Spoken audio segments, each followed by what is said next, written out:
ত্রিপুরার রাজনীতিতে ফের যোগদানের চর্চা। সিমনা বিধানসভা কেন্দ্রে অনুষ্ঠিত এক সভায় বিজেপি ছেড়ে ত্রিপুরা মথায় যোগ দিলেন 251 জন বলে দাবি দলের।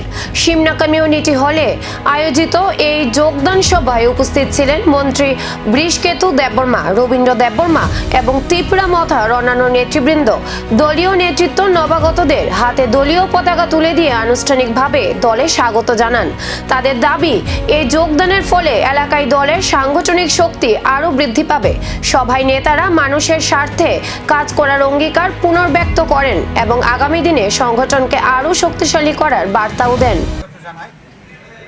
আজকে আমরা অত্যন্ত সুখের দিন বলেই আমরা মনে করছি, কারণ সিমনা বিধানসভা কেন্দ্রের মধ্যে আমাদের যারা সমতলবাসী, বিশেষ করে আমাদের বাঙালি ভাই এবং হিন্দুস্তানি ভাইয়েরা সর্বমোট ৬৬ পরিবার এবং 251 ভোটার আজকে ত্রিপুরা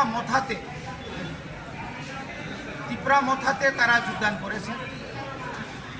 এই যোগদান সভায় আমাদের মাঝে আছেন মাননীয় মন্ত্রী বৃষকেতু দেববর্মা এবং আমাদের ডিস্ট্রিক্ট প্রেসিডেন্ট টিএফের অরুণ মজুমদার, আমাদের টিডব্লিউএফের জেনারেল সেক্রেটারি শিবাঞ্জলি দেববর্মা সহ আমাদের নির্বাচিত আমাদের ত্রিপুরা মথার মেম্বার সদস্য গ্রাম পঞ্চায়েতের রত্না বিশ্বাস সহ আমাদের ব্লক কমিটি এবং অন্যান্য।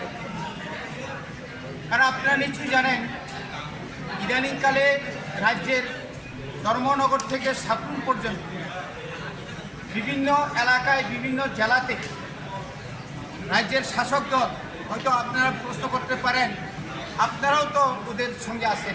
এই যোগদানের প্রভাব স্থানীয় রাজনীতিতে কতটা পড়বে, এখন সেদিকেই নজর রাজনৈতিক মহলের।